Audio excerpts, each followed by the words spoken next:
Yeah. Brilliant. Thank you very much. That's lovely. So we'll make a start. A warm welcome, everyone. Just to say that Amita Joshi is with us, Deputy Director, Medical Director. Good morning. Welcome. Lovely to see you. There's another individual due to join us. Not sure if he's here. Dr. Debo, a GP for Milnthorpe. She's on the screen. Hello. Yes, I'm here. I'm here this morning. Thank you very much for inviting me. No, it's lovely to see you, and wishing you a warm welcome to you both. If it's okay, I'll start the meeting. So, welcome introductions. Apologies for absence received. We've had Amin. Are there any other apologies? Brian Webster Henderson, and we'll take any other apologies that are offered at this time. And Alison Cole. Oh, thank you. Just let us know last night she was unwell. So, thank you very much. Are there any declarations of interest? No. Brilliant. Moving on, minutes of the Board of Directors meeting held on the 8th of January 2025. Are they an accurate record and can we approve those minutes? Yeah, I'm getting nods and confirmations, so thank you. So those are approved, the minutes of the 8th of January. Action sheet and matters arising from the minutes of the public meeting of the board. Company Secretary, I think we're all on top of those and looked at those, but yeah, nothing to escalate today, Tony. It's as stated in the paper and the agenda. Thank you. Brilliant. Thank you very much. Right. The bit that we really do enjoy. I had a brief conversation with Gemma and Annette before the meeting. As I said before, we are a friendly bunch of people. It looks very formal. Yeah, yes, exactly. Thanks, yeah, you'll go far. Excellent. So listen, this is an opportunity. We've had the papers, we've had the slides, but this is an opportunity to tell the story and to find out what the learning is, and more importantly, recognise the progression and the improvements that you've made. So over to you, Gemma. Thank you very much for having me and giving me a chance to just showcase what we do. So yeah, I cover prostate physio for the whole trust and do a range of stuff. This is just a small part of what I do. So just to set the scene, this is what club feet look like. So lots of people haven't seen a food club foot before. So yeah, so you can see on the pictures, I've got a little baby model that we use here that just shows you what the feet actually look like. We see around 7 to 10 babies, new babies each year, and we treat them using the Ponseti method. And that ends up with us having a baby that's hopefully got a pain-free flat foot that's fully functional and can wear normal footwear by the end of it.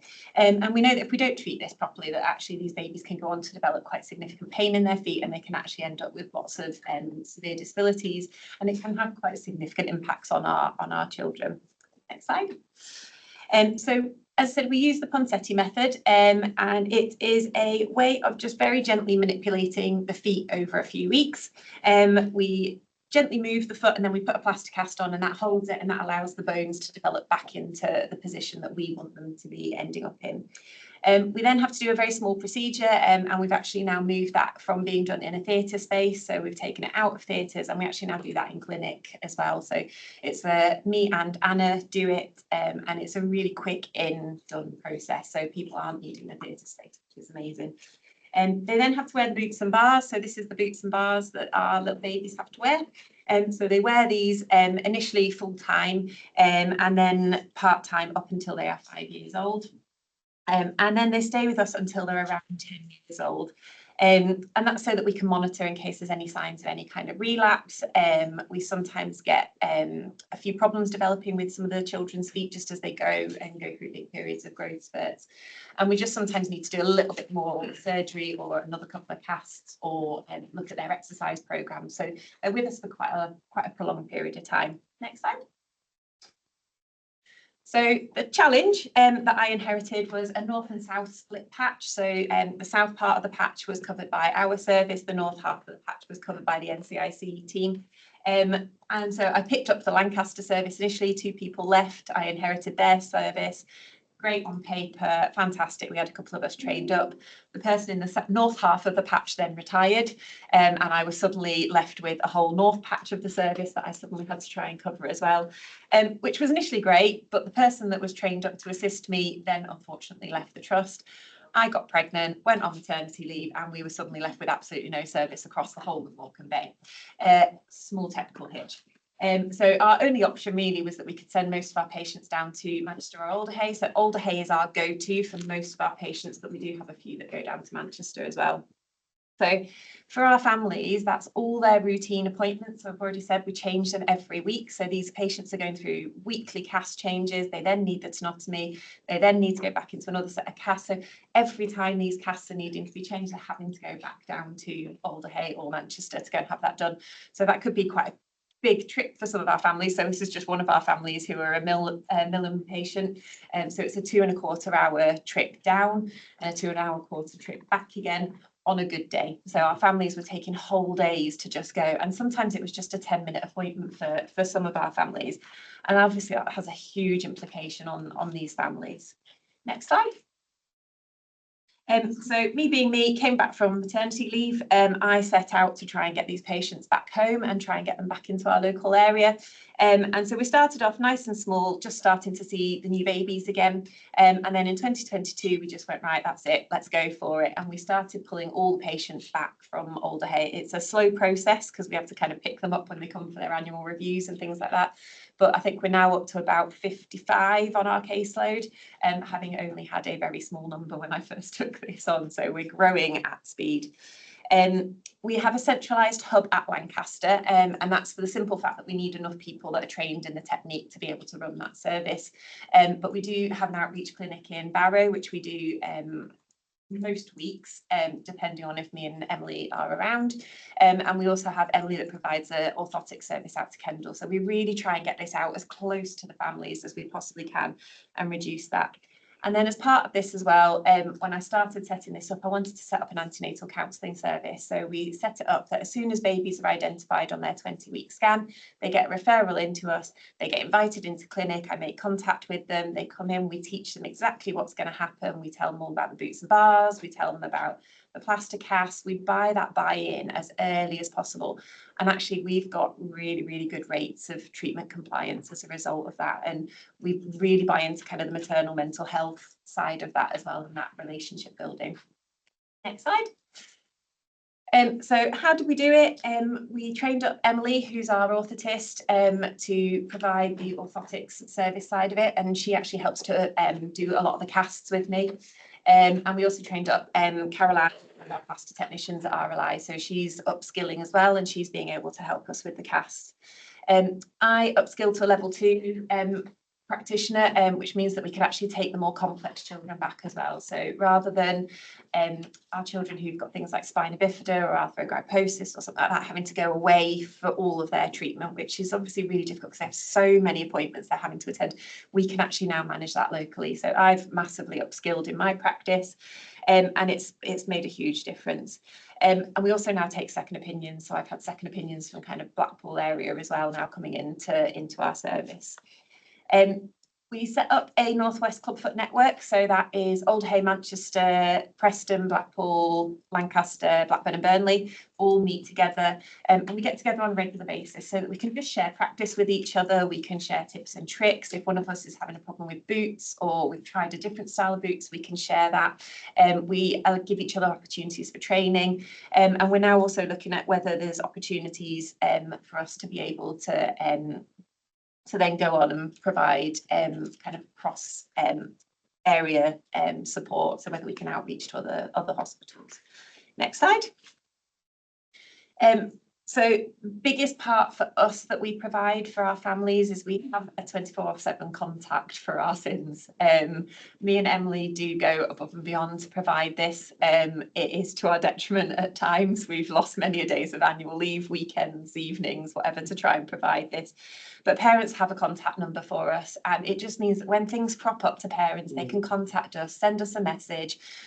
We've answered WhatsApp calls, we've had FaceTimes, we've done all sorts of weird and wonderful times and days of the week.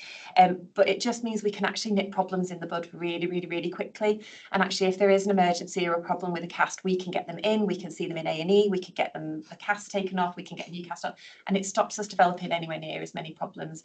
And it really supports those parents in terms of what they're doing.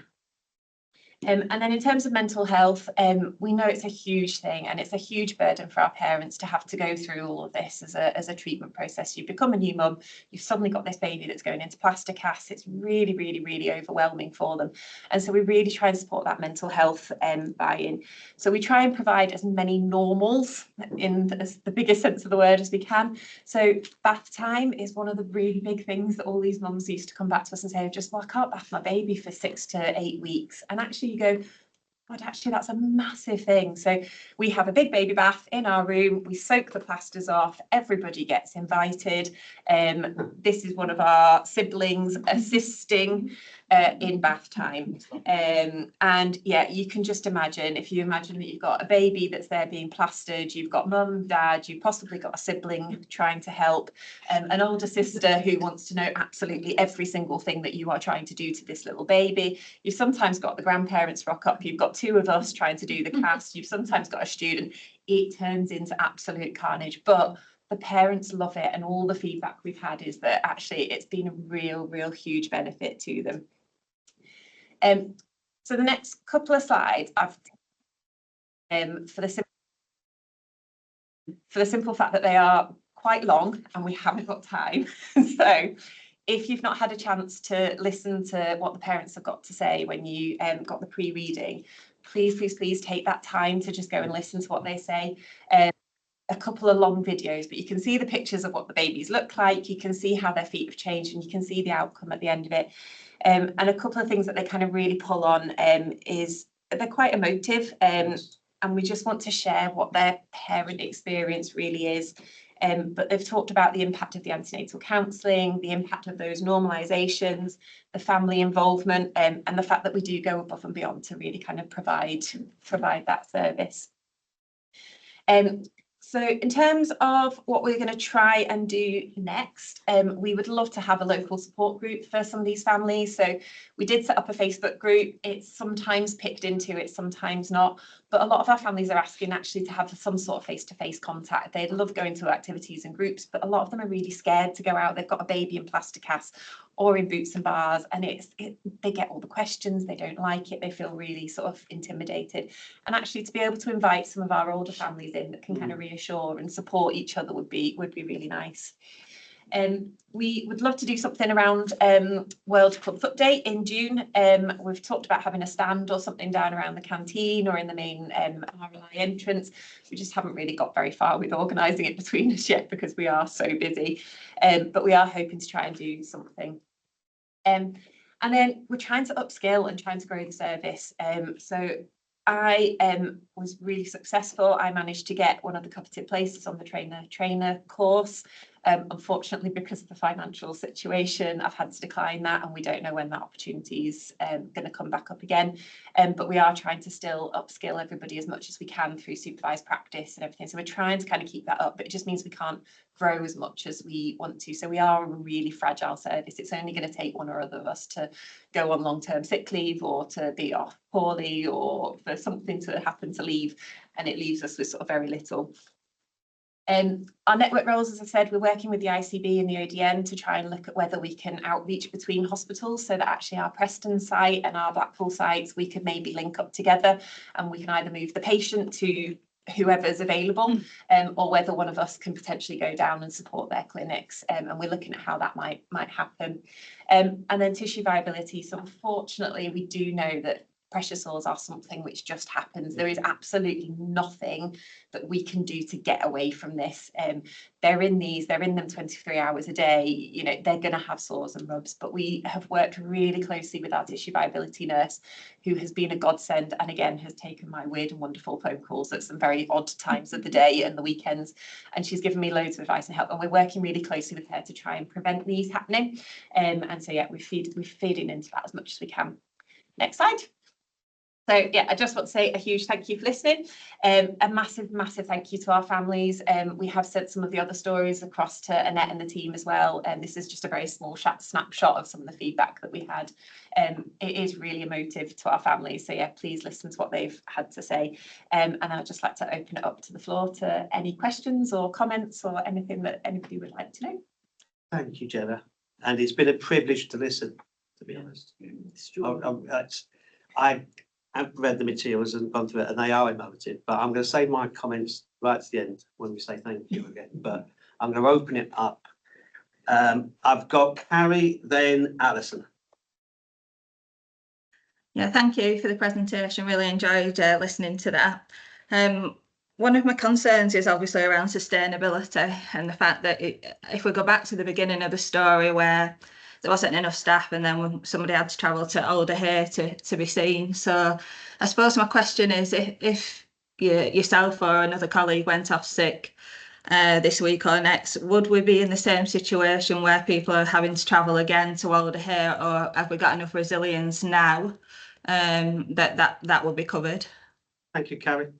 We are building on that resilience. I said now we've got Carol Ann trained up to plaster as well, and we're doing some more work with Emily just to upskill her a little bit more. We can manage most of the easy ones locally. There's still a chance at the moment that our more complicated children would have to still travel away, but we are trying to kind of keep it upskilling. We've got Anna that comes up from Alderhay, who's our orthopaedic consultant, and so she's here currently every week, but again she's moving to every other week, so it still leaves us with a bit of a gap, but we do normally have at least 2 of us on site at RLI that can cast most of the time. Excellent. Okay, thank you. Ali? So fantastic experience, isn't it, for patients and the family, and I really applaud the work that you've done there. My question isn't really a question, it's an offer really, because the training that you're no longer accessing because of the financial situation, I don't believe that's necessarily aligned to the decision making that we would have applied from a quality impact assessment perspective, given the fragility of that service. So it would be helpful to maybe just take that offline to have a conversation about. Tabitha? Actually, I've got it on my thing because the training that you're mentioning, Gemma, comes out of CPD funding. So it's something that I'm going to ask you to relook at from the new financial year, because that actually, like Ali says, doesn't come into that. Yeah, so we can fund from CPD. Okay. So that's the benefit of coming to the board meeting. That's highlighted an issue that's hopefully going to be resolved. Are there any other specific questions? Chief Exec, do you want to comment? Only a reflection. I've known Gemma a long time now, so I guess the commitment and the tenacity you put into making sure that the services are retained even out of hours. I know you very well, so I know that's exactly how you would operate in this space. So it's a thank you from me to you and the team for this, and the families. I'm sure if they're in the room, they'd want to say thank you also. We are in a difficult period, aren't we, with fragility, small services, finances. The more we can tell the stories of what it's like to be treated in Morecambe Bay and the kind of offering we can make. I don't always believe you have to go to specialist areas all the time, particularly with geography like ours. It's not great for families to travel half a day. So the more we can start to explore what good looks like locally, the more I think we'll get the questions answered around resilience and fragility. So it's a model I think I wanted to explore with a few other teams, but yeah, thank you for sharing today. Thank you, Chief Executive. Karen, last question. Thank you. Yeah, just absolutely sort of brilliant presentation and the work behind it. And I was really struck by how you were picking up the experiences of the families and then the service responding to that, and particularly connections with other services. And 2 things sprang to mind. Is there already a connection, for example, with breastfeeding support and a baby in that kind of positioning, and also connections into other maybe community-based services, just thinking of the broader lives that going to playgroup, nursery, childcare. Is there quite a lot more to explore here potentially? I know you're incredibly busy, but it just triggered lots of thoughts about what might be possible and how we might learn from what you've done and think about applying some of that thinking to other services. There is some links into the breastfeeding side of things. So I've done a little bit with some of the breastfeeding team, listening around how best we look at latching and positioning and that. So we quite often give that advice to parents when we're doing that in our sessions. And we have the links with the NCT team. So if people are struggling, we can immediately say to them, these are your contacts, this is who to link into. So we do have that kind of contact. In terms of the play groups and things, we're so limited in what we can provide. We just haven't got the time. but most of our family, and because it's spread over such a big area, most of our families do go and access their own support.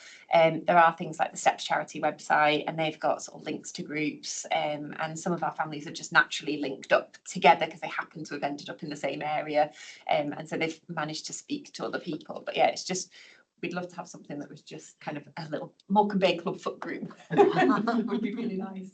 Thank you. Last question, Ms. Sarah. Thank you, and apologies because I. No, that's right. In between. Thank you. Your passion and your warmth. I'm Sarah Rees. I'm one of the non-executive directors. Your passion and warmth and commitment really comes through. And my question is, or my reflection is less for you and just for us as a board. We're in community services, I think, as part of the physiotherapy. We've changed around, yeah. Yeah, as part of the physiotherapy team, and I know that we had a patient story to board which came from the podiatry team, which is also part of community services, and there was a theme there as well around that kind of personal commitment, almost to going over and above. So I think it's just something for us as the new care group structure comes together and how we think about that to make sure that we really support colleagues and think about that fragility and resilience for you and for the service. So thank you. Thank you, Sarah. Jenna, thank you. I want to say thank you, first of all, in terms of working for the trust, because it's that you're living the values of the trust, the way you talk about what you do, the way it's having an impact is everything that we as a board strive for. So it is recognition and appreciation for that. So thank you for that. The second thing is to say, can you pass on our thanks, as Aaron was saying, to the families? Because sharing their stories, which are very personal to them and their child, are really important for us in terms of our learning and development. And it is important because as a consequence of that, we've heard in the meeting how actually around the learning and training issue, there's maybe an opportunity to recover what was in place before to sustain the service in a more meaningful way. And I think hopefully, as I said at the beginning, we are a friendly bunch and you have found this a rewarding experience. We certainly have. And just again, to show our appreciation, I think the main thing that I take away from this is the impact, the benefit it creates. I'm not going to ask for it because I'm sure you haven't the time, but if we think about the difference it makes in terms of the individuals, because it's life changing, the impact in terms of prevention and well-being. Because if these children didn't have these interventions early on, later on there are going to be consequences in terms of mobility, etc., etc. So this is such a small but such a significant initiative, and is led by yourself and your team. So we really do appreciate what you've done and what you've shared with us today. So thank you. Yes. Well done. Now you can stay if you want, but I expect you've got people to see, and so thank you for your time. Thank you. Thank you. And whilst colleagues are leaving, just to say, one or two exec colleagues have got phones on. It's not a reflection of their lack of due diligence. It's just dealing with working issues. So just bear that in mind if people need to back in. Right, shall we move on to item 116 on the agenda, the chair's report? I'm going just to highlight a few things on the report. The first thing to say is that we're progressing well with the chair's appointments. Big thank you to the lead governor and to the company secretary and others involved in progressing, and we anticipate all things being equal to have a conclusion by the end of March. So a big thank you on that. The second thing to say is a big thanks to the NED colleagues. At the minute, we're working through objectives in terms of 25-26, which is tying in with the plan. Those are really important because one of the things as interim chair, my ambition was just to ensure there's some smooth transition, business as usual, as well as planning for the future for our new chair when they are appointed. So we're working on that. My third point I want to draw out is the Improvement Assurance Group meetings with PwC and the ICB. You will have read in the Chief Exec's report, and he'll touch upon this. We're never complacent. We're stretching ourselves, but we're not receiving intensive support. We're not one of those trusts that's in special intervention. And I do want to put on record, because I've seen it firsthand, my thanks to the executive team, the chief executive, and Chris and the finance team, because the amount of work that is coming through to quite appropriately provide the information and the evidence of how we are progressing is I can't describe it. And I just want to put on record of thanks for that, because it's a huge amount of work that's been done at the minute, and we're getting the benefits of it. And again, the chief executive will touch upon that. I'm not going to dwell at anything else on the report. I don't know if there are any questions or points that anyone wants to raise. No, that's great. I'm going to move on to the chief executive report. Thank you. Thank you, Chair. So I'll update just in the 3 areas that I tend to each month from a national, regional and local position. I will just recognise in my report again, so Jane's good news of securing Chief Medical Officer role at Sheffield, with us for a month or 2 yet. So we'll continue to embarrass Jane periodically in formal meetings to say thank you. And at a point in time, we'll also send her off with our love and best wishes. So I wanted to recognise that, Chair. So congratulations again. You'll be missed. Absolutely. From the national perspective, there's been some significant change last week that the board will have been aware of. We've released the briefing. Amanda Pritchard is standing down as the chief executive of the NHS. Jim Mackey has been appointed as the interim chief exec. I understand that interim arrangement is likely to be medium term, with no immediate plans to go out to recruit for a permanent chief executive. So the NHS will be under Jim's leadership at the executive level for a period of time. Penny Dash has now been formally announced and appointed as the chair of NHS England, replacing Richard Meddins. So some significant changes, I think, in the senior leadership of the NHS. I believe there will be a meeting next week with Jim and chief executives just to talk about Jim's reflections, focus of the future, what kind of priorities and objectives we're likely to want to focus on in the coming year. Timely, given that we're about to sign off plans, so I suspect there'll be some focus in terms of key deliverables, Chair, from that meeting, which I'll feed back to the board. The key focus in the national framework is obviously finishing the year end as strongly as we can. Lots of focus and pressure in our system and other systems to try and get to the outturn position financially and on performance for key metrics of access targets. Our approach here, I'm pleased to be seen replicated elsewhere. The year lasts right until the 31st of March, because any improvements, any work we do, anything our teams are changing right up until the 31st of March and beyond has an impact this year and next year. I described this morning that we're putting a lot of changes through the organisation. There's a lot of pressure to improve and to restructure. Our teams are responding fantastically well, but it's having an impact on morale. It is having an impact on staff feedback. We'll talk about that in the next board meeting, I think, around staff survey. And we knew about that as a board at the start of the year. But we want to make sure that we continue to do that and continue to connect and support our colleagues as we make the changes that are needed. I described this morning, it's a 26-mile marathon and we're probably at mile 10. So there's still a bit to go. We're going to get the 10-year plan work completed. So the 2 subgroups I've been part of nationally for 10-year plan review are now finished. The reports are being presented to Secretary of State and the 10-year plan oversight bodies. We're expecting to see what comes out of that work in the spring. So I would imagine it would be April, May, all aligned to informing those 3 shifts. Analog to digital, from treatment to prevention, from hospital to community. We will see that reflected in our own strategic ambitions and plans going forward. And we've also had, and I've shared before, Chair, the National Hospital Plan, New Hospitals Programme announcements around the review. We know the RLI is now being delayed. We've responded as a board to the national team. Scott and I are going to be working on what an alternative arrangement might look like in that alternative period. We'll bring that to board's attention as those plans develop, Chair.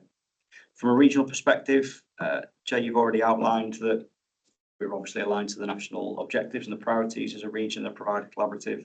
The system oversight framework level 4 that's been now announced for 4 of the organisations in our system, and working with the preferred partner PwC, there is an awful lot of focus now on next year's planning. Yeah, making sure that the deficit and the scale of the expenditure that we've got next year is significantly lower than this year, whilst giving assurance that we can continue to do quality, safety improvement, kind of performance improvement. Again, we're not outside of that category, Chair, because we're doing our own work in that space. And I would just echo your comments that anything that comes out of the work in the other 4 organisations, we are right alongside. We'll anything that we're not doing, we'll look to learn from others. So we're not sitting outside of that. We're absolutely inside that piece of work as a system partner. I think locally, I did mention the levels of change that we're putting into the organisation at the moment. We will complete some of that. So the bed reconfiguration work at FGH is now completed and was progressing to its natural conclusion. We've got the divisional care group restructure, which will complete at the end of the year, ready to mobilise. In April, there'll be a paper coming to board in the next cycle around sign off and assurance of arrangements for that to operate effectively. And we're starting to work with colleagues around the next phase of our clinical strategy for clinical configuration change. Chair, I've been connected more to neighbourhood development, population health improvement, and the power of communities over the last 2 or 3 months, both from the work I've been exposed to nationally, but also some work I've done locally around the ICB kind of strategy. So working closely with Chris, Place Director, Leeds, Jane, what might that mean for us as an acute and community provider in this next phase of planning? I don't think we've quite got the prominence yet at this board around our ambitions there and what steps we might take. So just to put the board on notice for some different pieces of work that might feature over this next cycle. And the last point I would make, Chair, is Helm Chase opened for births again on the 10th of February, which is great to see. So we just need to make sure that we're clear with local community members, with mothers, mums to be and families that that's available to them. Looking forward to seeing how that develops over the coming period. Thank you, Chair. Well, I should say Chief Exec. No, you got to swap roles. Yeah, we're Right. Thanks, Aaron. Just before we open up for any comments, just one thing just to amplify is Aaron's comment in regards to place and about new models in terms of ways of working in communities and place-based approaches. I think that really is an exciting opportunity because with the delays in the 2035 in terms of the new hospital, it does give us an opportunity to think about how we create conditions to enable us to do things more creatively that help city councils such as Lancaster with their footfall and bringing people into towns, as well as doing the right things in the right place for people who sometimes find it difficult to access hospital sites. So I think this is really quite exciting and hopefully will feature as part of our developments going forward in the way you've said. And just to kind of, as I'm making praise, Scott and Chris were at a meeting on earlier this week, can't remember exactly, but we had a conversation with partners in regards to exactly some of those opportunities with Lancaster City Council. And there's a real appetite, I think, in terms of doing exactly what you're saying to kind of progress that. So it's really welcome. Really great feedback from the Chief in terms of outline. Are there any comments or clarification sought by anyone? Tabitha. Mine is just a comment at the back of the Helm Chase to say there will be a celebration opening on the 31st of March if anybody's interested, Right. from 12 o'clock. Thank you, Tabitha. Sarah. Thank you. It was just a reflection and I think around clinical reconfiguration, that feels visible to us, I think, as a board. I'm not sure where it's seen in terms of assurance committees.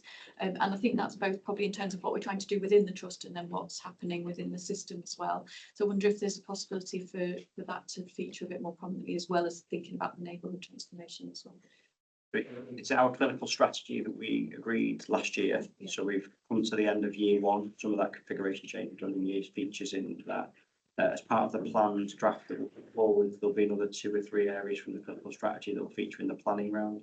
So we're just finalising what the models of delivery look like. That's what will come to the board through the board cycles. It's an executive-driven functional change because the board's agreed the strategy, so it doesn't sit within an assurance committee. It will come to direct to board. One of the things we spoke about yesterday as an exec team is our approach to transformation and the role of the Transformation Improvement Board. I suspect some of that will start to feature under that new arrangement, which is right at the foothills of a redesign and looking again about how we do that, but we'll bring that to board's attention over the next cycle. Thank you. So in terms of then that sort of reflection on progress in year one, is that something that will come back straight to board so that we've got a sense of the progress against the strategy? Yes, of course, and it'll feature in our annual report. Yeah. Brilliant. Thank you, Sarah. Karen. Oh, thank you, and thanks, Aaron. It was really related to your comment about place and the kind of orientation and focus as a board on that approach. And I just wonder whether this might be an opportunity to revisit the learning that came out of the really helpful board development session we had with NHS Confederation, good. and the real focus on civic leadership and that way of thinking and acting. I wonder whether, if we've had that feedback, because I think it was promised from that session, whether we can draw out those priorities and use those to help us create that focus, because I completely agree that would be really, it's a critical step, I think, now moving forwards. Chair, we'll bring an update. So I'm meeting, it'll be myself, Scott, Chris and the place directors and others, just to start to explore. I'm conscious the place infrastructure is under the responsibility of the ICB. It is an ICB model of delivery. And we play our part. We absolutely, particularly with our community teams, you know, in the integrated boards and the pathways, whether it's the Morecambe Bay Respiratory Network or next phase, potentially diabetes, there is an infrastructure around place that currently exists. But I don't think we have it visible enough here, and I don't think we deploy our resources effectively as we might if we could see the benefits. And I'll bring Chris in, but some of the evidence, Chris, in that core 20+5, some of the demographics, there is definitely a more partnership-based way of working. I think we'll get value across the neighbourhoods. But Chris, it would be a big plug.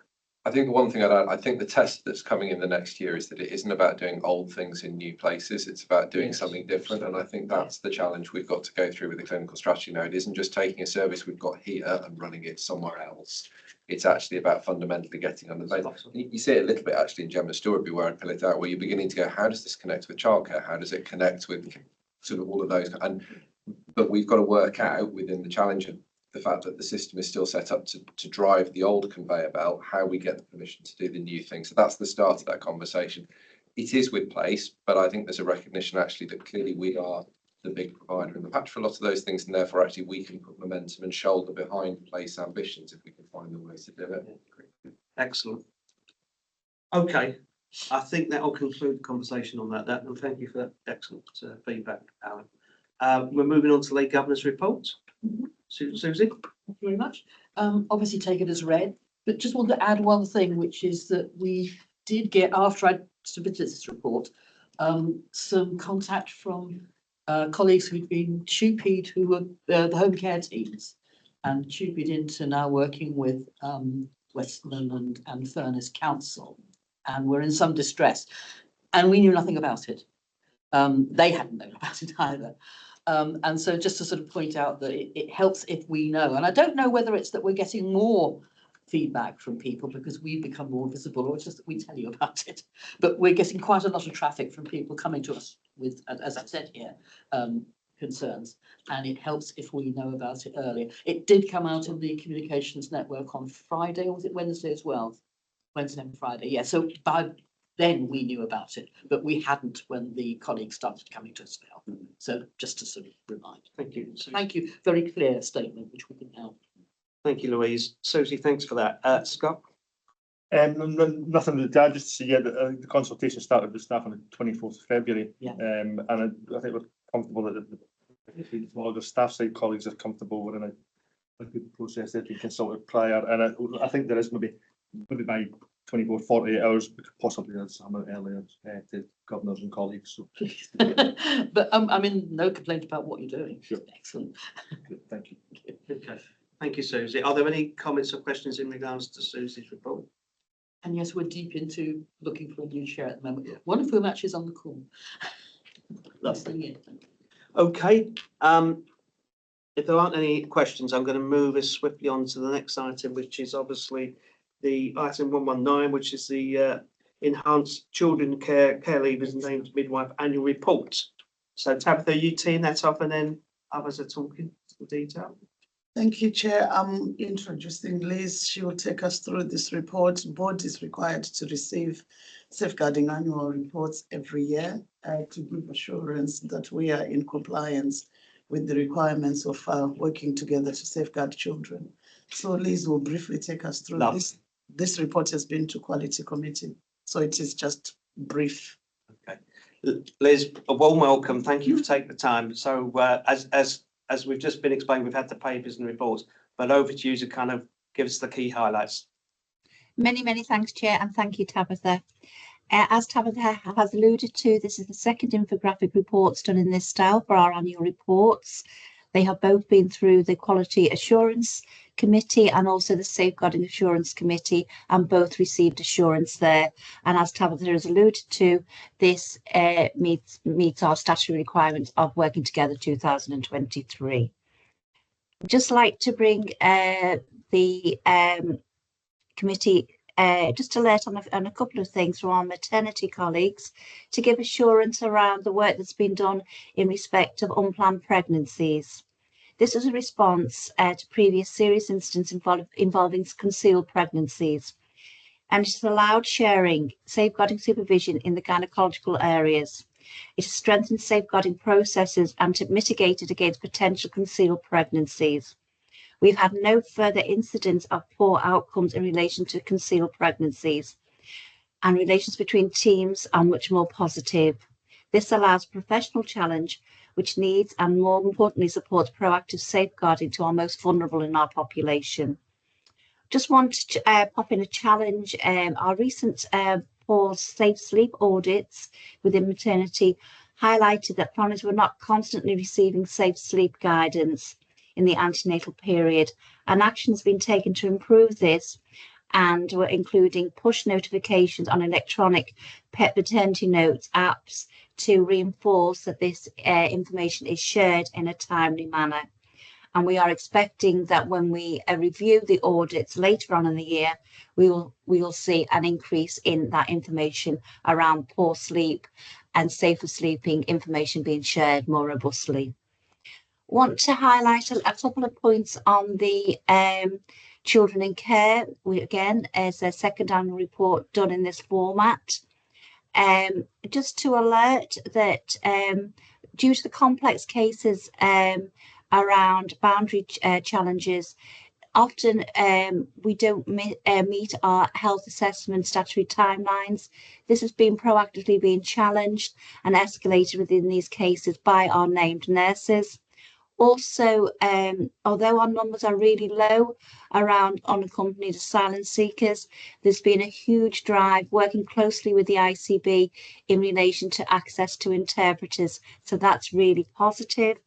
And just to give you a headline from the Assured, the new paediatric and paediatricians and paediatric trainees have had bespoke training in regards to initial health assessments that has a focus in on trauma informed, and we are currently 100% of those initial health assessments have met the criteria and the standardized ICB wide tool recommendations.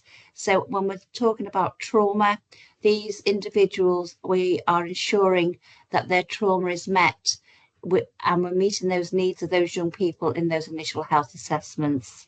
Happy to take questions. I know that seems a bit rushed, but happy to take any questions. Thank you. Thank you.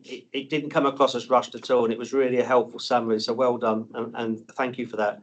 I'm going to open it up for any points of clarification or any lines of inquiry. It's been through the Quality Committee. So Sarah, as the chair of the committee. Yeah, thanks, Liz, and thanks for presenting it again today. As Liz said, this is the second report that's come through, actually the second annual report, and we discussed at Quality Assurance Committee perhaps some improvements we might see to the report in the future, which I know Tabitha is also thinking about, that will help us a little bit more with assurance to understand journeys over time, which would be really helpful. But I did also want to just acknowledge how helpful it is having Liz in Quality Assurance Committee and the visibility that gives to safeguarding and the importance of safeguarding within the trust. So we were happy to receive the report as assurance in terms of current and have also looked for some improvements in the future as well in terms of how it's presented. Thank you, Sarah. Liz, I've got one small question in regards to training. It's moved from face to face to for safeguarding to online. Has that materially had any impact, or is it too early to say?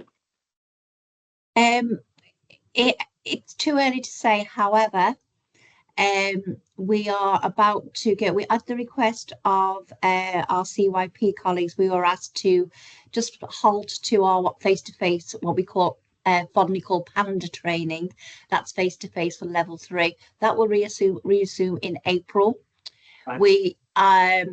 we are going to review our maternity. Again, that has been on Teams, but again, we are going to review that with our maternity colleagues, and that will hopefully go back to face from April. So the feedback that we have now, I haven't seen a fall of compliance within training figures, and I don't anticipate moving forward, but we are hoping to try and look at face to face again. Thank you for that really helpful response, Liz. That's great. Tabitha. Oh, thank you, Chair. Liz, I just wanted to say thank you very much for presenting this. Well done to you. In terms of training as chief nursing officers across Eastern South Cumbria, we're looking at how we can strengthen safeguarding. And one of the issues is around face-to-face training, especially at level 3, because it is really key, especially when you have scenarios and incidences of safeguarding. You need to really be in a room to be able to ask questions. So I'm just saying, assuring the board to say, we are looking at it from a system level in terms of how we can work together to provide some of the face-to-face training. Excellent. Thank you, Tabitha. Last question with Karen. Thank you. And this may have been picked up in quality, and if it has, we can leave it at that. It's really the key concern of the 12-year-old who experienced in ED and then on an adult ward.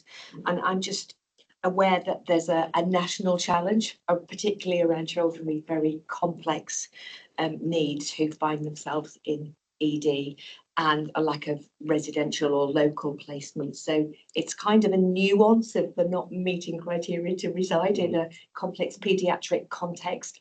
I'm just wondering, again, is there some system level work going on around this that will begin to address it? And apologies if that was raised in quality. No, do you want me to pick this up, Tabitha, or do you wish to pick it up? Okay, I can pick it up if I leave anything, Liz, you can add to it. So to assure you, Karen, yes, there is system work. Yesterday, we actually had a multi-agents meeting with housing, the local authority planning. I'd never met some of the people who are looking at how they can support UHMBT around housing for patients who, like the poor young child. But the issues they raised yesterday is that some of the children who come into our ED are out of area.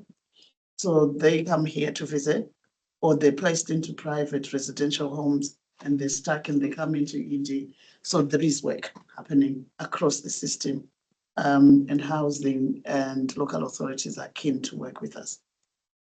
Thank you, Tabitha. Liz, is there anything you want to add to just what Tabitha said? Yeah, many thanks, Tabitha. Thank you, Sarah. Just to add that there is currently, we met with the ICB and the local authority who were involved with the 12-year-old just before Christmas. There is currently an action plan that we are reviewing, and there will be some actions and some learning from ourselves that we will be monitoring through our quality assurance safeguarding committee. So that won't happen again. As Tabitha has said, these are complex children, often out of area children, accessing our care that may be their home, and local authorities are 200, 300 miles away. So there's ongoing strategic work and local work also with the ICB and the local authority in Lancashire. Okay, thanks, Liz. I've got 2 questions or clarifications, Scott, and then the chief exec. Thanks. So it's a great question, Karen. I certainly don't think we can offer any reassurance that we won't see cases like that again. I think that there's some bespoke stuff around housing, as Tabitha rightly mentions. But I think we all know the kind of sad increasing burden of children and young people's emotional health and well-being issues. It's often, of course, out of hours and comes in crisis for us as a trust, and it's ever so sensitive. So we have a very strong relationship with colleagues in LSCFT, and after a flurry of similar cases towards Q3 last year, we did some collaboration there. But certainly it does expose us to risk. It exposes us to some challenges in our registration as a provider. So it is, I think we can certainly say there are action plans, there's collaboration, and there are SOPs and various escalations in place. Do I think we could see similar cases and it would be just as difficult? Yeah, I think it probably would be the case. Chief Exec. Scott picked up the point I was going to make. Okay, thank you. Right, just before we go into the recommendation, can I say, first of all, Liz, as someone who was, believe it or not, a qualified social worker a long time ago, protecting vulnerable adults and in this instance, children and safeguarding is a really important duty. And I'm really pleased that you, working in partnership with Tabitha and others, are demonstrating and giving us assurance in terms of the approach that as a trust we are taking. Also, I want to say thank you, Liz, for the way you presented, really concise. We had all the material, but you drew out the key issues and you answered the questions really well. So I just want to put on record our thanks for that. So more importantly, coming to the recommendation, the Board of Directors is asked that the reports be accepted in their entirety. Are we happy to do that? Got nods. Thank you very much, Liz. That's much appreciated. Thank you. Thank you all. Okay, now we're moving on to the maternity update report. Again, I'm going to hand initially across to the Chief Nursing Officer and then we'll go from there. Thank you very much. As always, Chair, we have to receive our maternity update to give assurance to board that we are still meeting the requirements for maternity. And I'm going to introduce our head of midwifery, Caroline Kalman, who's going to be presenting the report. Welcome, Caroline. Good morning, everyone. Nice to see everyone today. I'm just going to give you a brief overview of the maternity update report, and I will just take the report as read by everybody today. So just some of a summary of the key issues for you. Susan, the new Director of Midwifery, and myself and the other Head of Midwifery have all been working on our leadership team with our consultant midwife and our governance lead midwife as well. And we're just trying to embed a cohesive team, cross-bay working over this next year, having regular meetings and supporting the team on the shop floor. We've also set up a maternity and neonatal improvement group, and this group is established and has had its first meeting. A robust process for monitoring maternity and neonatal improvement actions is in place, with the governance process to complete and sign off all the improvements that are embedded. And Susan's done a really cohesive report for that, for the board to review within the papers. Obviously, we've got one extreme risk currently, which is associated with the baby that died in 2019, which is the current coroner's case that is ongoing. The inquest has obviously attracted a lot of media attention, but has been also very significant for our staff. But there is a comprehensive mitigation plan in place to manage this process following. From a governance perspective, the MSSP programme, the Maternity Improvement Advisor, has provided us with a bi-monthly report, and it does reflect a successful visit on the 6th of January and progress towards exiting the programme in May 25. We've got a meeting on the 6th of May that we're hoping to exit the MSSP programme, and we did have a really good visit earlier on this year. The CQC engagement visit also took place in January, and we did do a presentation regarding Helm Chase Maternity Services, and that was really received very well. And they had a tour of the unit also, just to provide them with that reassurance. The CNST MIS Maternity Incentive Scheme has now been signed off for Year 6, and Year 7 has now come around, and that will be launched on the 28th of April. Just from an assurance perspective, maternity outcomes and clinical indicator data is provided on the maternity dashboard. And what Susan's done, she's tried to streamline that because it's a very, very big dashboard that we have to review. And what she's done, she's created an outline of the actions relating to some of the most sort of significant issues that we want to be working towards. So some of the issues that we've identified that we want to be alerted to is we've noticed that the stillbirth rate is slightly higher. And we've got some actions just to make sure, even though those cases have been reviewed, that we are actually doing the extra scrutiny that is needed. Postpartum hemorrhages, we have noticed that there are some themes and trends there. and inductions of labour below 13 weeks, and also the term admissions to the neonatal unit. So again, all of these activities, we want to ensure we've got that additional scrutiny. Just also, there are some further enclosed papers within the pack, which is the maternity dashboard and the maternity quality surveillance tool for further oversight and review, which were also sent to the LMS board.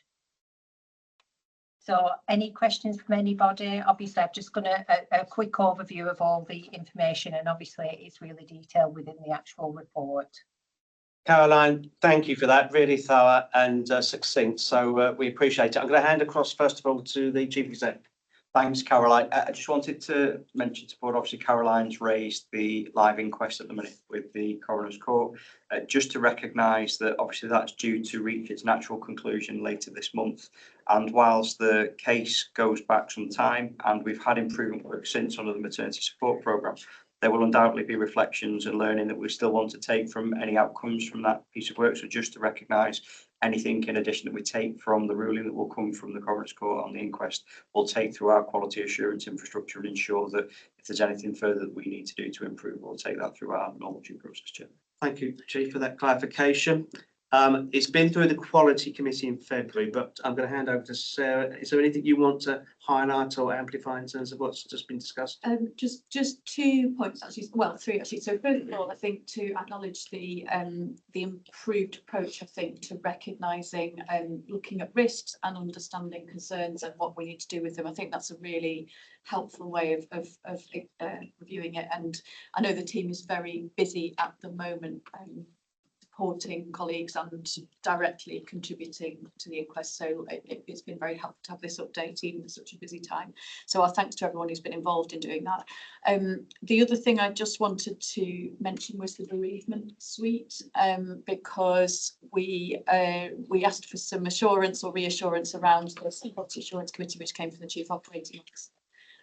Works were due to start in Q4, and we received an update at Quality Assurance Committee that those enabling works are still due to start in Q4, so before the end of this month, with a view to the actual build work starting properly in the new financial year. So I did want to provide that sort of assurance to board on that purpose around the bereavement suite.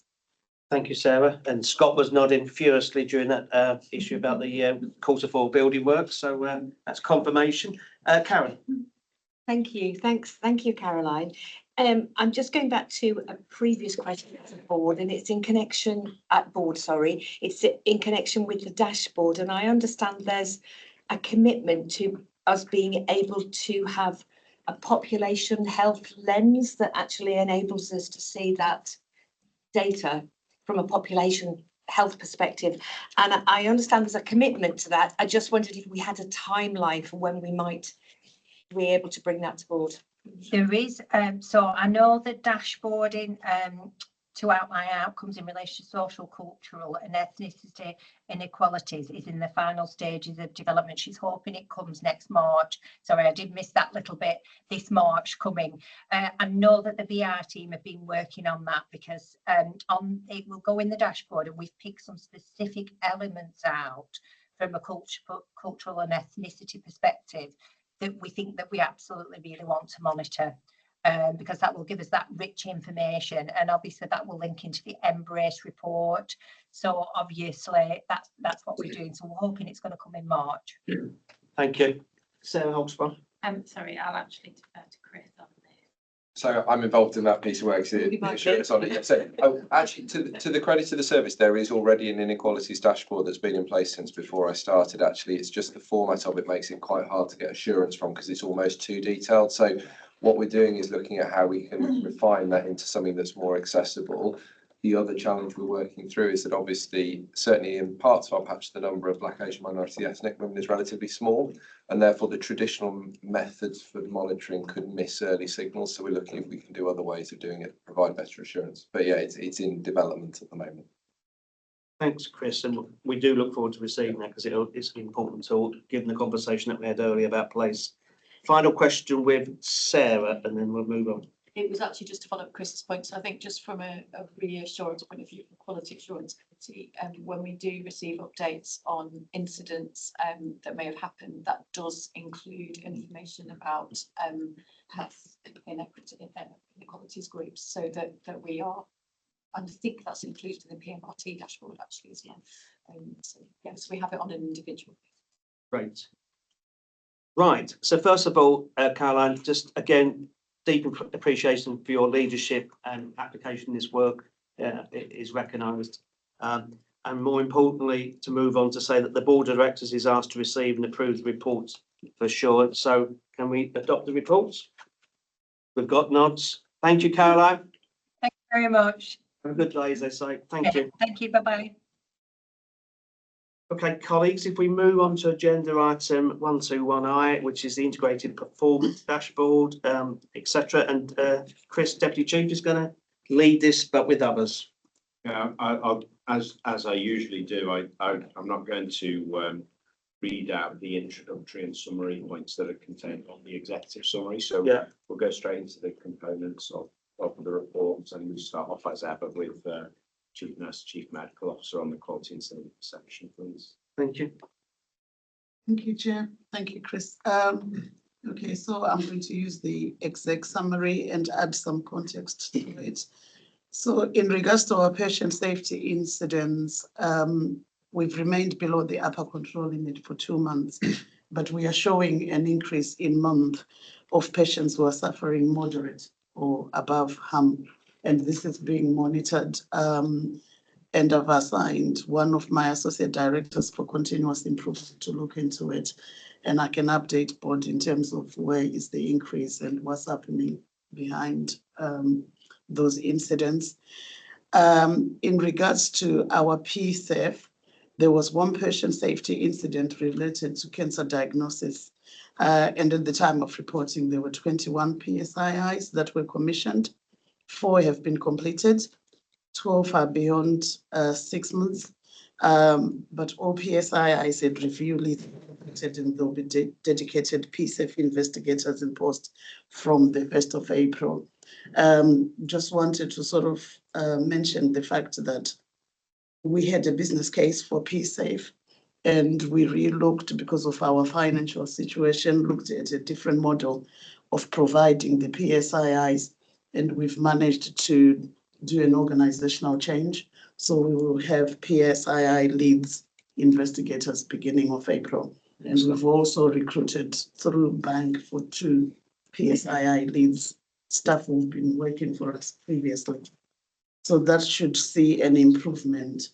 In regards to our complaints, we currently don't have any complaints exceeding 6 months, which was our aim, to reduce complaints above 6 months. But a number is now moving towards the 5-month bracket, and our trajectory was to reduce to 4 months by end of March. And I think we can meet that trajectory, because the update from ERG on Tuesday from Jane Kenny, who's been leading us on complaints, actually said there was 1 complaint that was actually going into the 5-month bay, and that has been resolved. And the complainant has been sort of supported. Duty of candor, we are at 86%. We're supposed to sort of respond in about 10 working days, but we've sort of noticed that with our I3, there is a bit of a delay in Ulysses around the 10 days. So we're looking at it to help us to meet that 10-day submitting duty of candor. So this 86% is impacted by the system and the processes. So we're looking at it. Our falls, we saw 103 slips, trips and falls within the month, with 5 resulting in moderate harm.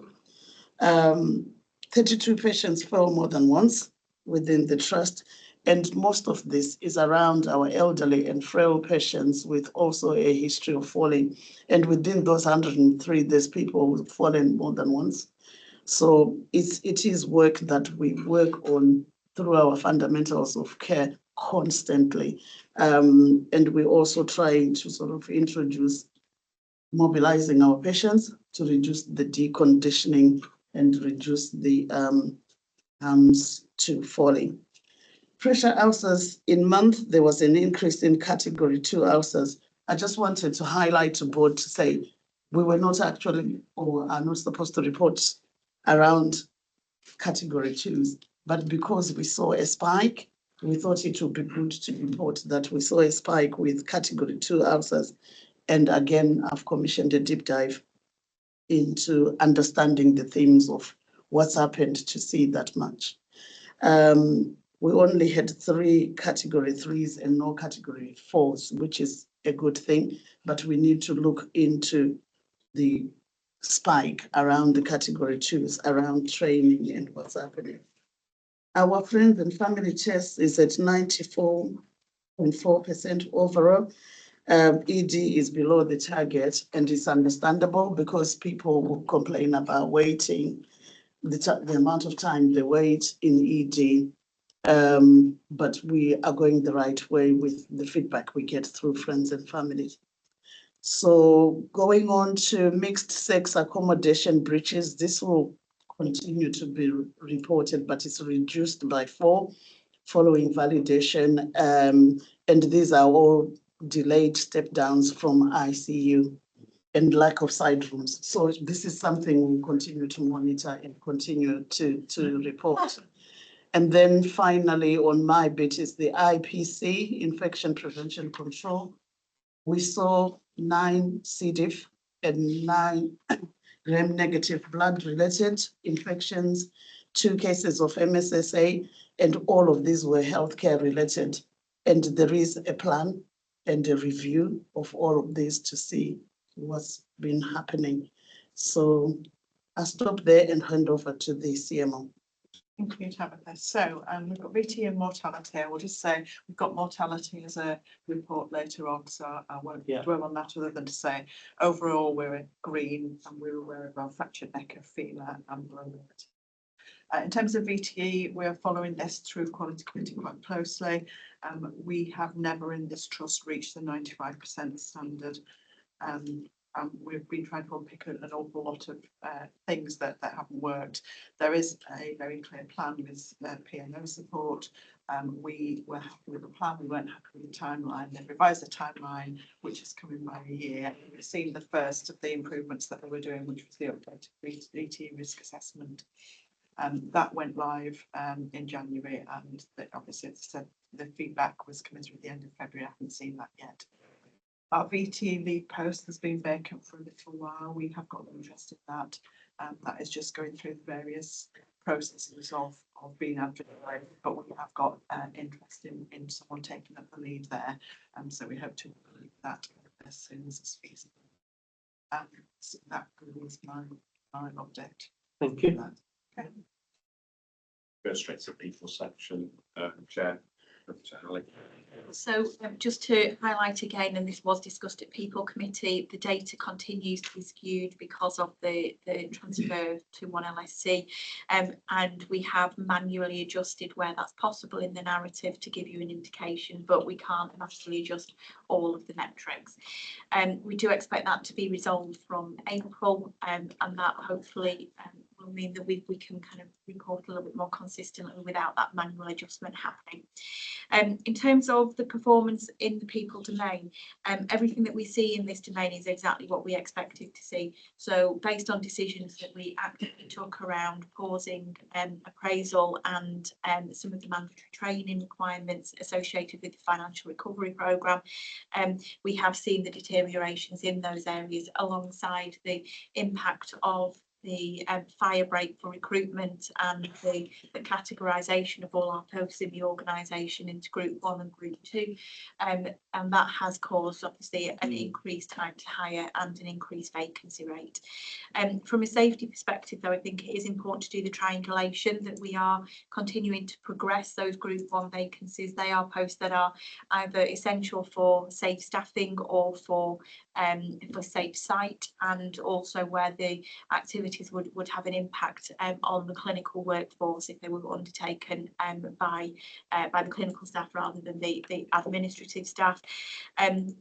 And we do recognise that we are holding some of our nursing vacancies at the moment for redeployment purposes associated with the various organisational changes that are happening, which the board is aware of. But I think it's important therefore to recognise that we continue to maintain the bank fill rate. So you can see that there is some really robust assessments and requirements in terms of bank staffing. We have seen a reduction in the actual bank usage, but we are seeing that high fill rate, which is really important from that triangulation of safe staffing. We continue as well in this space not to have used any nursing agency for almost 18 months now, which I think is fairly unique and a really strong recognition of the work that's happening with Tabitha's teams around both the bank itself, but also with the robust challenge that's happening around roster effectiveness. We do intend, it's been mentioned already, around some of the training restarting in earnest in April, so we are expecting to start some of that training again from April. And from an appraisal perspective, you'll recall that we have referenced quite on numerous occasions, whilst the appraisal compliance had been pretty good, the quality of those appraisals was not as it should have been. So we've taken that pause time to really rework how we would want to do appraisals in the organisation. That's now being socialised with senior nursing midwifery AHP leads to ensure that what we put into place is going to have something that's fit for purpose. And again, we do expect to start that again in April. And then finally, I think the good news story with this is around the decisions that we've actively taken. One of the things that we did decide was that we would continue to prioritise supporting colleague wellbeing, and that you can see from the narrative in here that the amount of support that the occupational health and wellbeing teams are putting into place, not only with the referrals that are coming into the service, but also the volume of teams that they're going out to actively support in their environments. Again, recognising pressures on times, taking things to colleagues is absolutely huge. And we are seeing our sickness rates of 5.45% in here is still in special cause improvement variation and is under the seasonally adjusted winter target of 5.9%, and we are by far the lowest in Lancashire and South Cumbria for our levels of sickness absence. I think what we're seeing overall from the people domain is the decisions that we've actively taken are borne out in the performance data, but really positive that the continued support around colleague wellbeing is being manifested in the data. Thank you, Ellie. Finance Section Chair.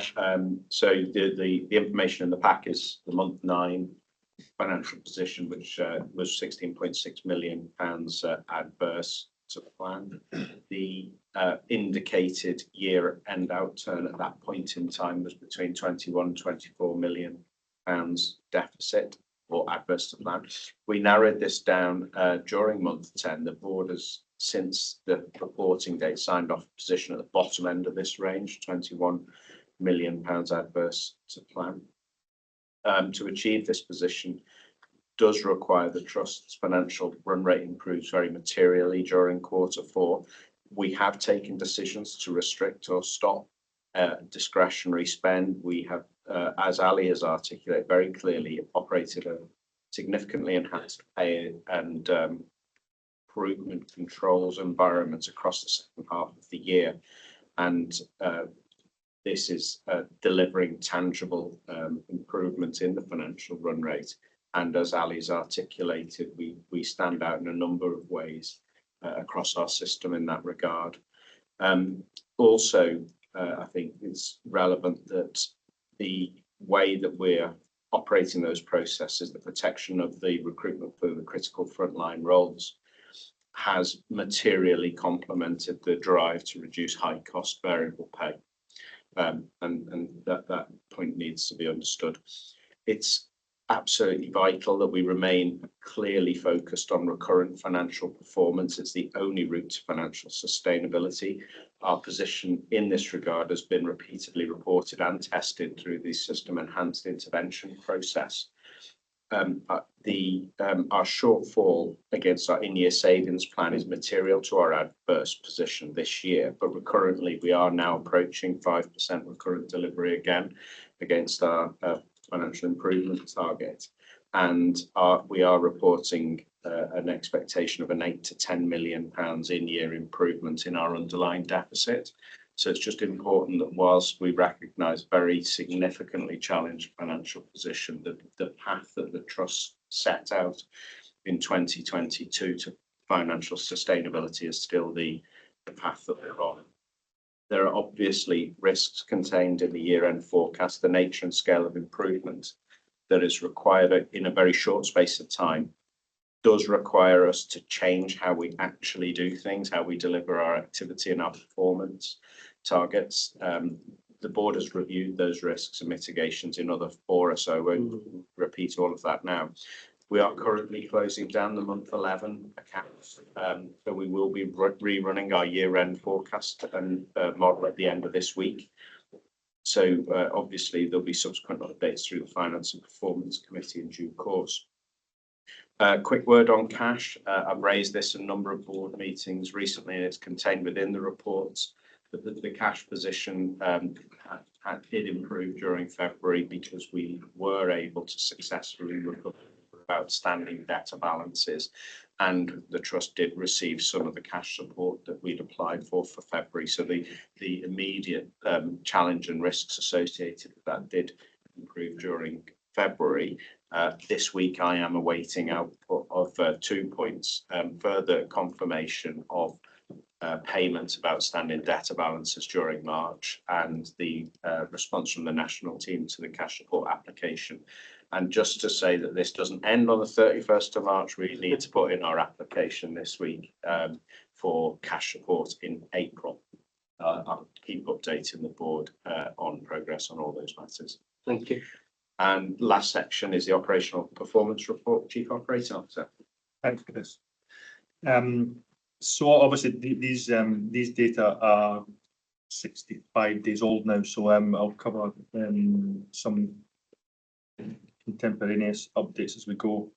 So for urgent care, the story you may expect to see in winter, where we see increased acuity and admissions, that manifested in the December data in our lowest level of 4-hour access for the last 9 months, and in tandem with that, our highest number of patients waiting 12 hours in the emergency department, and our longest duration of ambulance handovers. That's not unexpected. That continued into January and certainly into February. Last year, the last 2 weeks in February, first week in March, were our most pressured 3 weeks of the year. That's been the case this year too. You'll know that we called Opal 4 around 9 days ago, and stayed in that for 72 hours, and we were concerned at that point. We called that on the basis of acuity, safety and quality, and I think certainly Jane Tabbitt and I were concerned at that point around maintaining safety and quality at that point, and that was the basis for calling Opal 4. We did see a recovery from that. We did see a significant and very positive response from our system partners in that space. But it would be wrong not to point out that the pressure that put on our colleagues, particularly, not exclusively, but particularly at the front door of our hospitals, was really quite significant. It's small comfort, I guess, but in terms of how does that benchmark to other organisations, we stay in the same place in benchmarking, so we're not unique in this space. But I think that's an important live update, although you could already see the signals in the December data. NMC2R, I don't have a great deal to say, other than it's in its own kind of chronic steady state.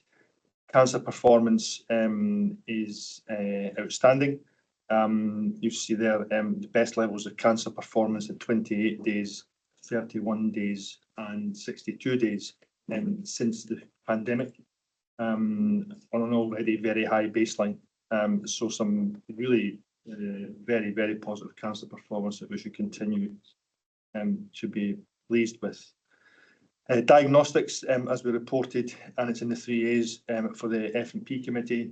We had an unhelpful perfect storm of equipment issues and staffing issues in some of our diagnostic modalities. Hence, you see on page 167 of the pack our lowest level of diagnostic performance since 2022, and that is recovering. And the trajectory to get to 5% by May continues to be in place. We still benchmark heavily in the top quartile and in the top of our peer group. The issues there are in non-obstetric ultrasound and in DEXA scanning. To give an example of both of those in these data, the DEXA scanning had around 14% breaches. That's now at less than 10%. And in non-obstetric ultrasound was at 18%. That's now also at less than 10%. So with the equipment on track and the staffing on track, then we remain confident of getting to the very least 5% level by April into May. RTT, I don't have a great deal to say other than to continue to be pleased with the fact that we've got the 0-65 week breaches. As you know, we've instituted in Q4 an elective control room which triangulates the financial controls with the elective care, and while we've significantly reduced the variable pay by way of reducing additionality that serves our elective care, we've maintained the fact that we've got 0-65 week breaches. And then in 52 week breaches, you'll see the shape of the graph on page 170 is a very positive one. We had and continue to aspire to having 0-52 week breaches by the end of the year. That will have a higher element of risk given the additionality controls we've put in, but we still remain confident of achieving certainly very near to that in core. And we're still hoping for 0 in that space. Only other thing I wanted to pull out was you'll see there the last recorded SNAP data for stroke on page 175. You'll see in the second lot of quality committee 3As that we took to both the F&P and the quality committee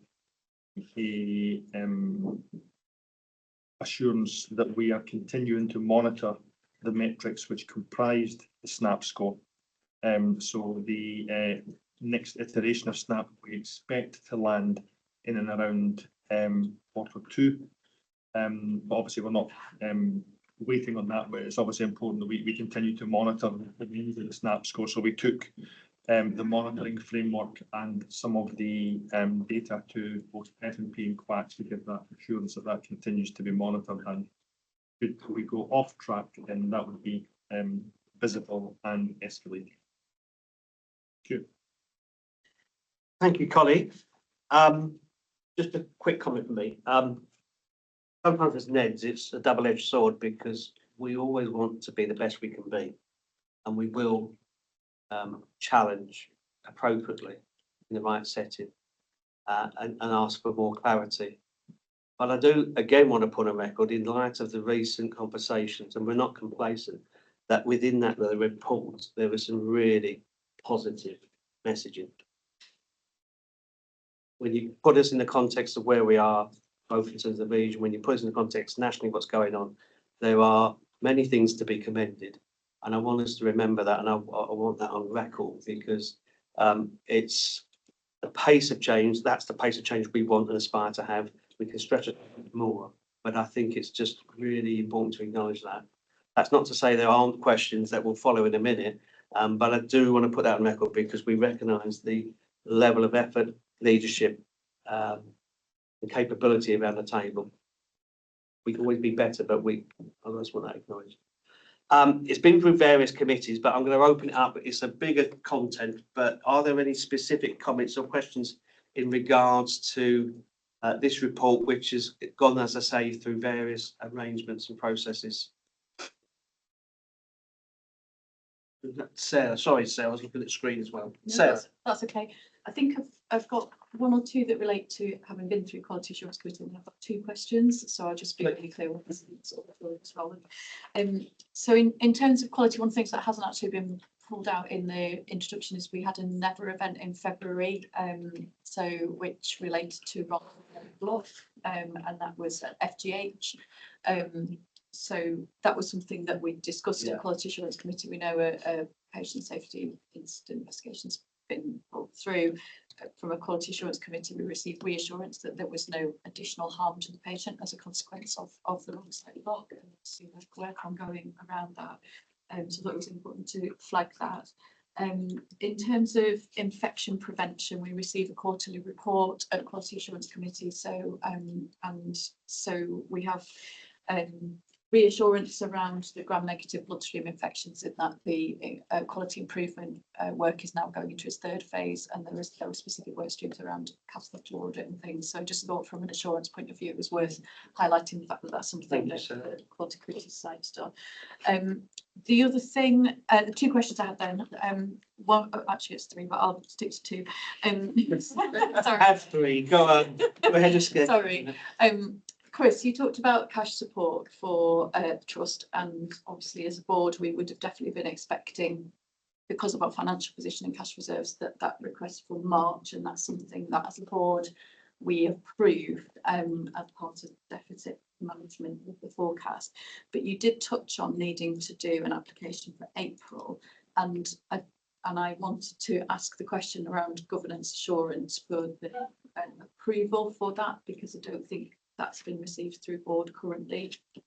We've only received this week the guidance about the April cash support application process, so we're going to need to work that through now. But one thing I would say in terms of the cash support approval that the board granted, because we didn't get cash support in January and we got less cash support than we were expecting in February, we're still within that limit. But I recognise it's a new financial year and it needs something else wrapped around it. So we'll revert to working through the committees in the first instance on that. Thank you, that's really helpful. I had a question about not meeting criteria to reside. I'm just looking at the data. So I think our total one is 122, of which 80 are the complex cases. Yeah. So if we have the approach which was 50-50-50 in terms of the trust trying to resolve 50, the system and I think the local authority was the third. It was really looking for an update really about where we are in that process. And I recognise this is a really sort of intense time of year, and Scott referenced that in terms of the pressures in the trust and in the system. So on one level it's not unexpected that we might not be where we'd want to be, but it feels like we're quite close to 150, so looking for some reassurance around that. Yeah. So with the not meeting criteria to reside, it's kind of moves places in terms of sometimes we're high, sometimes we're low. But those three buckets you're referring to, which are primary care, local authority and place, and ourselves. UHMBT, we are focusing on the complex discharge, which you've touched on. And we are also focusing on the not therapy fit areas to make sure we move that. So we have weekly meetings now with the local authority in place and the primary care to try and move our patients. The biggest issue we have, I will acknowledge, is the cultural bit within ourselves in terms of when patients come to us and then they end up physically fit, but they now need to mobilize. We're not moving them as fast as we can. So we've got actions and we take assurance to FMP, is where we take a report to give assurance around the patients we've got. So for the 122, you'll see that there will be like indications of 80 RLI, but who do they belong to under those 80? So it actually shows you that local authority waiting placements, 20, 10 waiting primary care. So I can bring assurance to board if that's required, but we are reporting oversight through FMP. Thank you, that's really helpful, thank you. Any other questions, Karen? Just to make board aware that in the people committee terms, that aligns very clearly with Ali's report, so a great deal of synergy there. But also just to highlight the potential going forward, we heard Ali report absolutely accurately that there are no surprises in the data. It's what we anticipated and what we could have predicted. And it's really thinking for board as we move into the increasing pace and depth of transformation is what we're very used to data reporting what has happened. I wondered if there's more a predictive lens that we can start to apply to this so that we're anticipating what might happen, being really clear that we've got the assurance about mitigation where we can mitigate, but recognising there will be some elements that are just really difficult and there will be some impact. So it's just whether there's an appropriate slight being more anticipatory in some of our reporting and the assurance that we will put in place, whereas historically it tends to be a more responsive approach, quite understandably. Unless anyone of the team wants to respond, it's a really important point, and I do agree with that.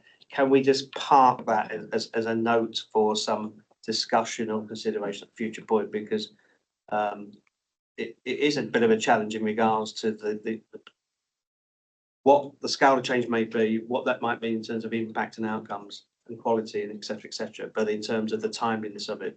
And again, Chris touched upon it in his presentation about the reports talking to a period of time, which since then things have significantly changed and moved on. So we'll take that away offline if that's okay.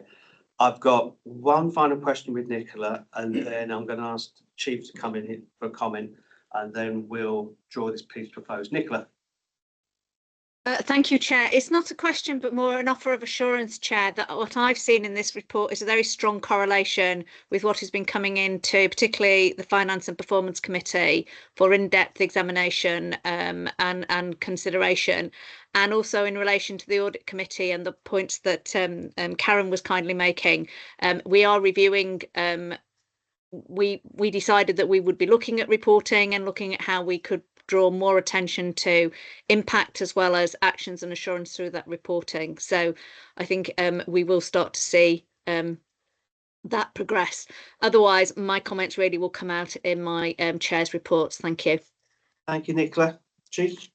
It builds on what Karen was saying, actually. So we've spent a lot of time as a board doing two things well, I think, under things like the Curious Board agenda. So one is the amount of time and space we spend as a board on risk, assurance, mitigation, particularly around the planning process and risk appetite. Yeah. So for things like being more anticipatory, what we'd said this year is we understand the level and scale of change is likely to have an impact on morale and well-being.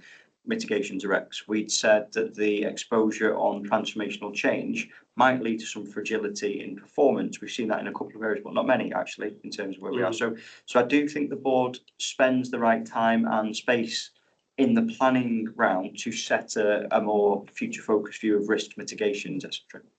The other thing we've done really well is build an approach to performance assurance reporting data using SPCs and the way that we have the IPR.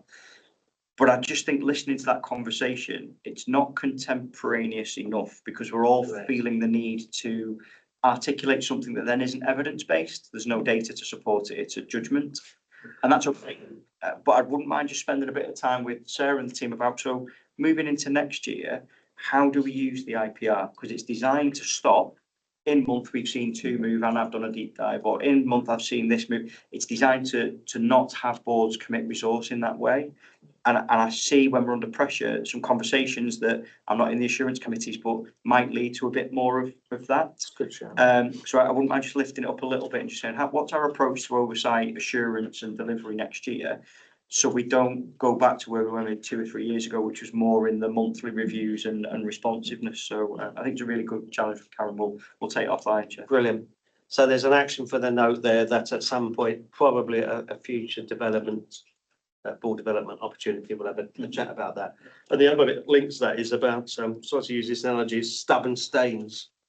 And that's a strange comment, but there are some things in the report that I remember that we don't seem to kind of move.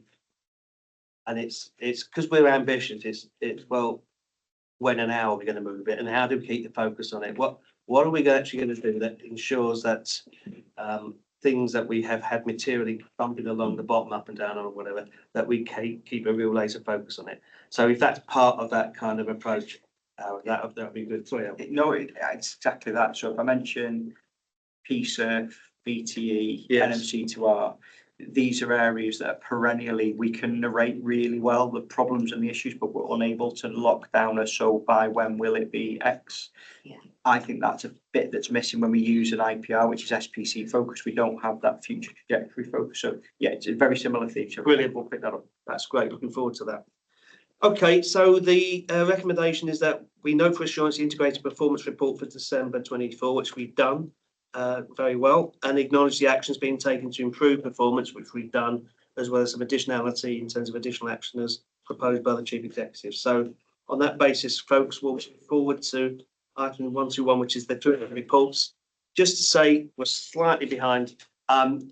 We've got multiple reports. We're going to take the most current reports for the relevant committee chairs or leads to respond to and highlight it by exception. So starting off with Audit Committee, Nicola. Oh, thank you, Chair. Just get my notes up in front of me.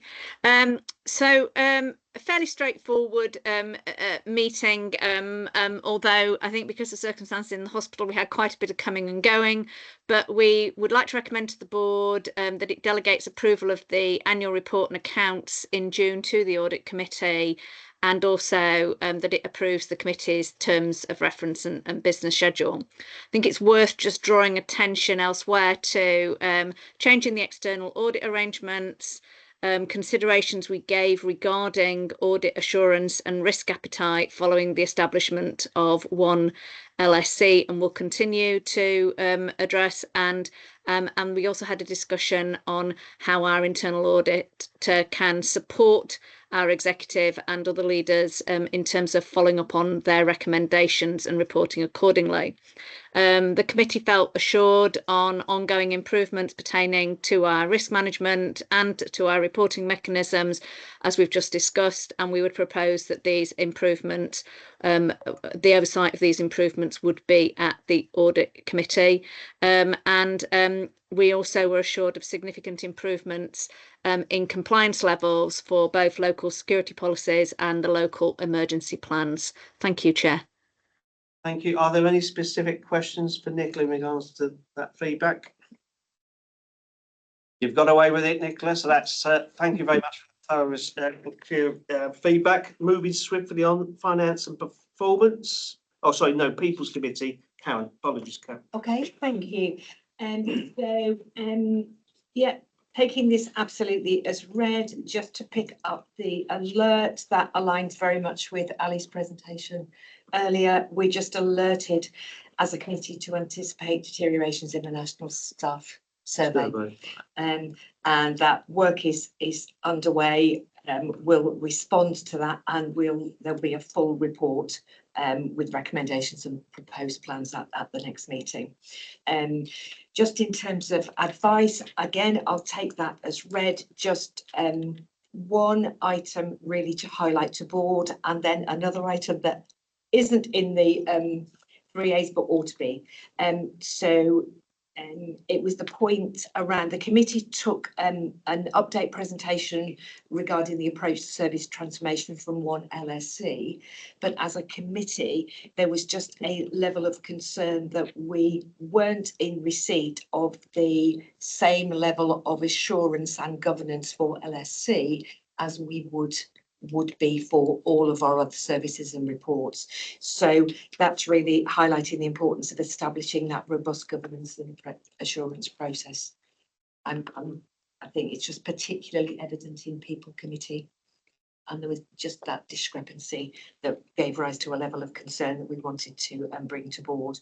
And the other point that, apologies, it's not there and it ought to be, was with regard to the BAF. So we understand clearly that BAF 2 around the traditional people focus, if you like, would sit with Ali as Chief People Officer, and BAF 3 with the focus on financial and human resources, is currently sitting with Chris as Chief Finance Officer. There was just a question around the moving forwards into the transformation agenda and more wholeheartedly, how BAF3 might be managed given the interface between the financial resources and the human resources. We just wanted to bring that to board as it had been raised in committee. Okay, on the BAF point, can we pick that up under 126? It's a really important point, so not to lose it and maybe respond then. Is that okay? 1LSC in terms of the point, Ali? I was just going to pick up that point if that's okay.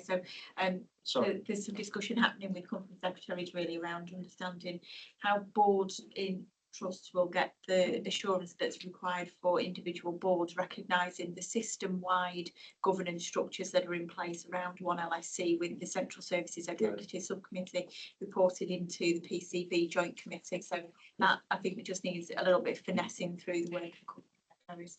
So just to clarify then, is something going to come back to board about that? I would expect so.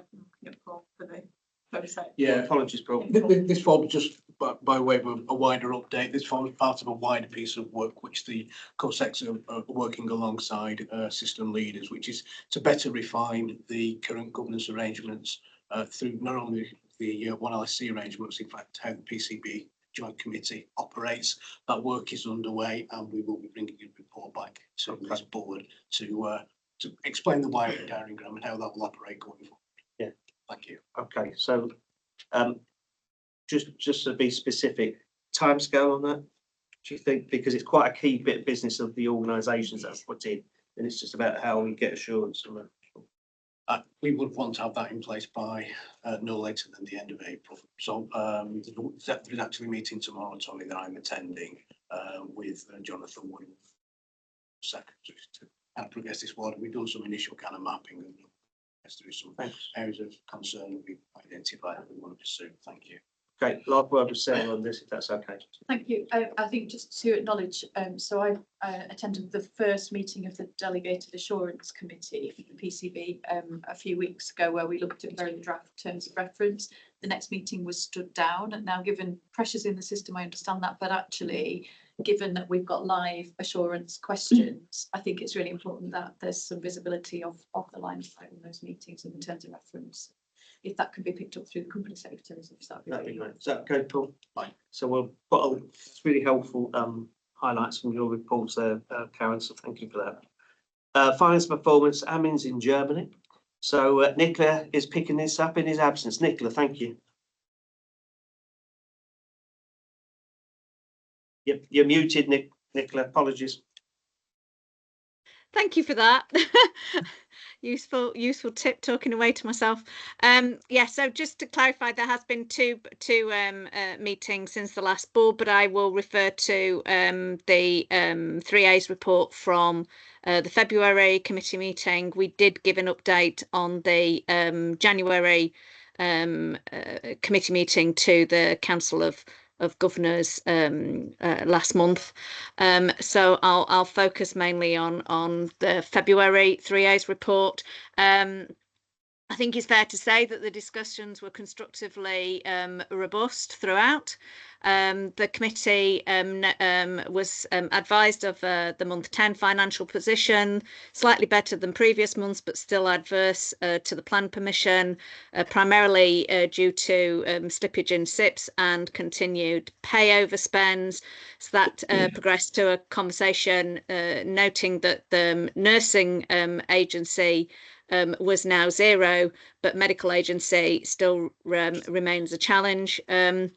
We remained alerted to the underspend in the capital programme, but also were assured of efforts to ensure full utilisation of our capital funds, tightly tied in with cash.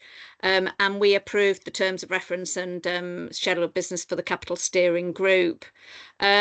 we reviewed the not meeting criteria to reside, and we noted that that remained significant, but we really welcomed the analysis and had quite an in-depth conversation about the whys and the whats that the chief nurse was actioning, recognising that this was ours and not just a partner's problem, for want of a better word, and that collaboration continued to be critical. And that ties in with what's been reported earlier into the board by the chief nurse. And we also noted the deterioration in diagnostics but in some very specific areas. And again, actions that have been reported earlier by the coup. So I just want to sort of draw that there was a strong correlation there between what we were looking at in the committee and what's been reported to board earlier. And we have agreed that we'll continue to monitor these closely. We also recognised the excellent achievement of our cancer services and good performance in waiting times, urgent care, especially during the winter period, and the consequential standing of the trusts at a national level. And again, as referenced earlier, the committee sought assurance on the expected timeline for the completion of the bereavement suite, noticing potential adjustments and giving consideration to where this would be best where the best oversight for this work should sit. And finally, we considered the risk report and the fragility of the finance team in terms of capacity, by no means capability, but really concerned about the workload they were under in these austere times and what that meant in terms of risk. Thank you, Chair. Thank you, Nicola. Are there any comments in regards to Chair's report? No. Okay, I'm going to move us on. Quality Committee, Sarah.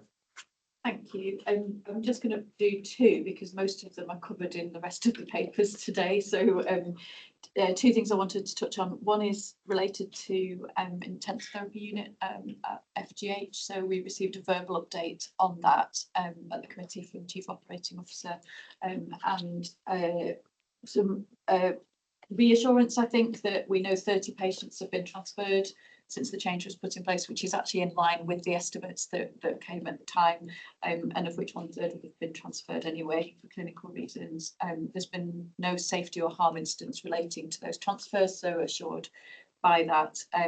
And that we noted that some appointments have been made, but not sufficient to step up the service again. So that continues to be work in progress. I know it's picked up under the BAF as well, so I won't say anything else about that, but some reassurance, I think, in terms of where we are with that, and we'll receive an update in the next quarter. I am going to go to my January report because there's a thing related to the action tracker on there on end of life care that I was asked to cover through the 3A's report. I don't think I can really provide the assurance around it at the moment, so this relates to end of life care, and there's an action on the action tracker for Quality Committee to receive a 6-month update following board story related to patient experience and end of life care. We did receive the quarterly fundamentals of care report in January, which provided an update on the national audit for care at the end of life. And that did flag some concerns with our arrangements at the moment around advanced care planning. So some reassurance that the individual care of the dying plan is complete and is being tested with an aim to launch shortly. But I flagged, we discussed at the committee that I didn't think that was enough assurance for me to be able to report to board on our progress around end of life care. So the team is looking to bring a report to the March meeting on that so that I'd be able to report through to the April board. Okay. Just on that specific, it was also raised at the Council of Governors meeting, and it was referencing exactly the same way you said there, that there's a report coming back in March. So once that report's been received, it will be good for the Council of Governors, I think, League Governor, to get some kind of update in terms of where we're at with that. Brilliant. Thank you, Sarah. The last two items, UHMB New Hospital Project Committee, the Chief has touched upon that in his report earlier. Needless to say, the report is what the committee is working on, obviously with the delay in terms of the 2035 decision. Two key parts. One is about what's the new future look like in terms of starting to think about the new hospital, out hospital arrangements. How would they work in anticipation of authorisation 2035? And the second thing is about mitigations in terms of the hospital site as it is, because obviously that's still now quite a way away.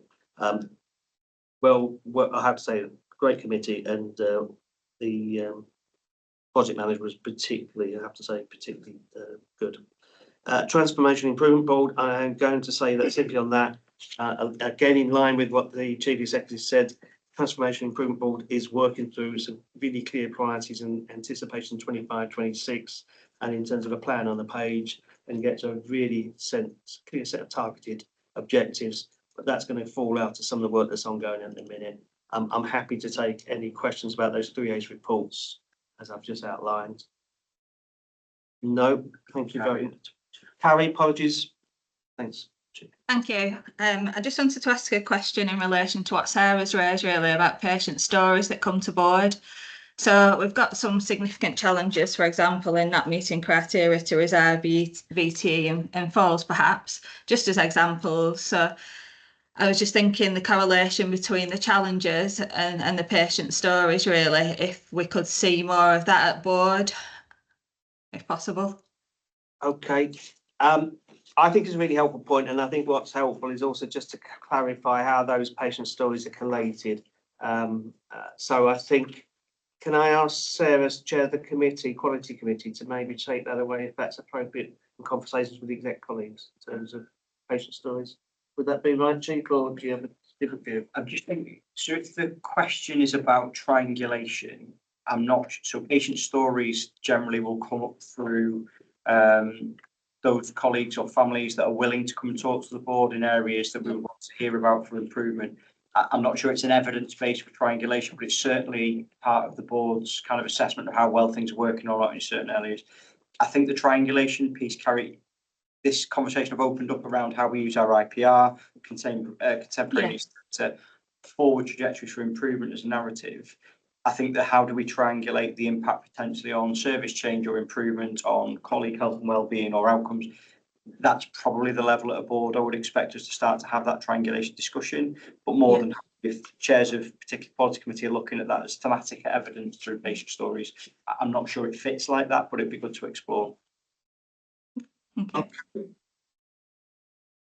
Karen? Thank you, Carrie. You've just prompted me to think of something, and I wonder,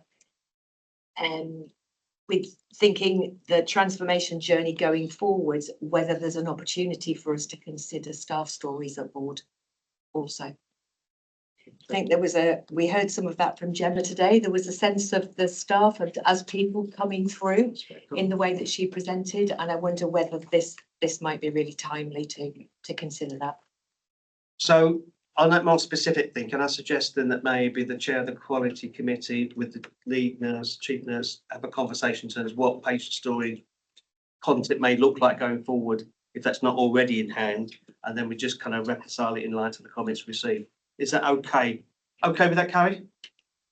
Yeah, and Karen, thank you for that review. So thank you for your questions. We are now at the break. So we are going to reconvene. I'm going to be very precise. It's 10 minutes, isn't it? So we're going to reconvene at 3 minutes past 11, and we'll start. So hopefully it'll be called. So go and do what you need to do. Coffee break, do some medicine, whatever you need. Thank you, folks. I'll be off.